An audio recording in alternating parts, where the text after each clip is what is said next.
Chào quý vị và các bạn nhé. Xin mời quý vị và các bạn cùng thưởng thức một màn trình diễn nhạc cụ Mã La truyền thống của dân tộc Rắc Lây.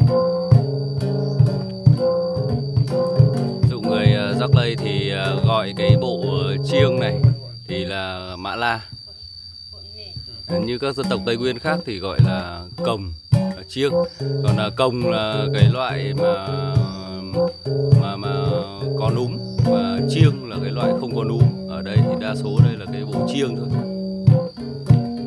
Bộ Mã La thực chất nó là cái bộ chiêng.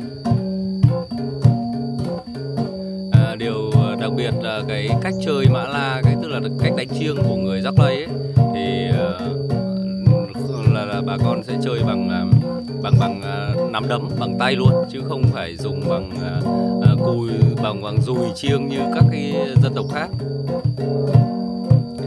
Bà con Rắc Lây thì tập trung chủ yếu ở tỉnh Ninh Thuận, tại một số huyện như là huyện Bắc Ái, huyện Ninh Sơn và một vài huyện nữa.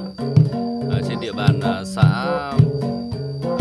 trên địa bàn huyện Bắc Ái thì tập trung nhiều ở các cái xã như là xã Suối Rùa,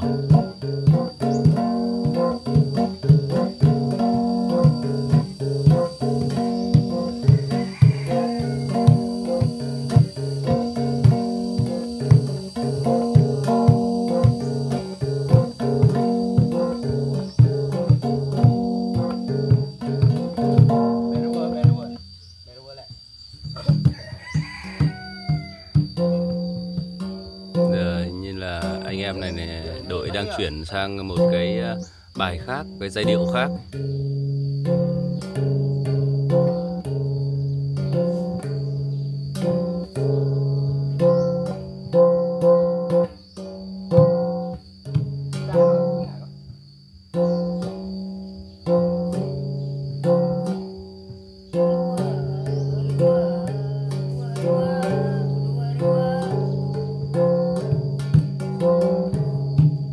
Thông thường một bộ Mã La này thì có 11 cái hoặc 13 cái, thì luôn luôn có một cái chiêng to nhất gọi là Mã La mẹ.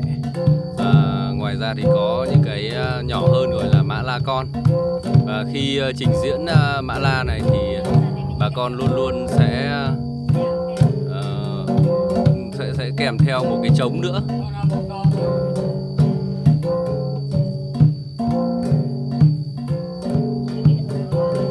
Bây giờ văn hóa truyền thống không chỉ riêng của Rắc Lây đâu, mà của tất cả các cái dân tộc thiểu số khác ở Việt Nam thì cũng ngày càng mai một rồi. Đấy, trẻ ít biết về cái văn hóa truyền thống. Tuy nhiên là những năm gần đây thì một phần là cái sự định hướng của Đảng và Nhà nước, một phần cũng như của ngành văn hóa, và một phần cũng như là chính bản thân bà con thì cũng đã có cái ý thức để luyện tập và phục dựng cũng như là bảo tồn lại cái nét văn hóa truyền thống của dân tộc của mình. Xin cảm ơn quý vị và các bạn đã theo dõi video.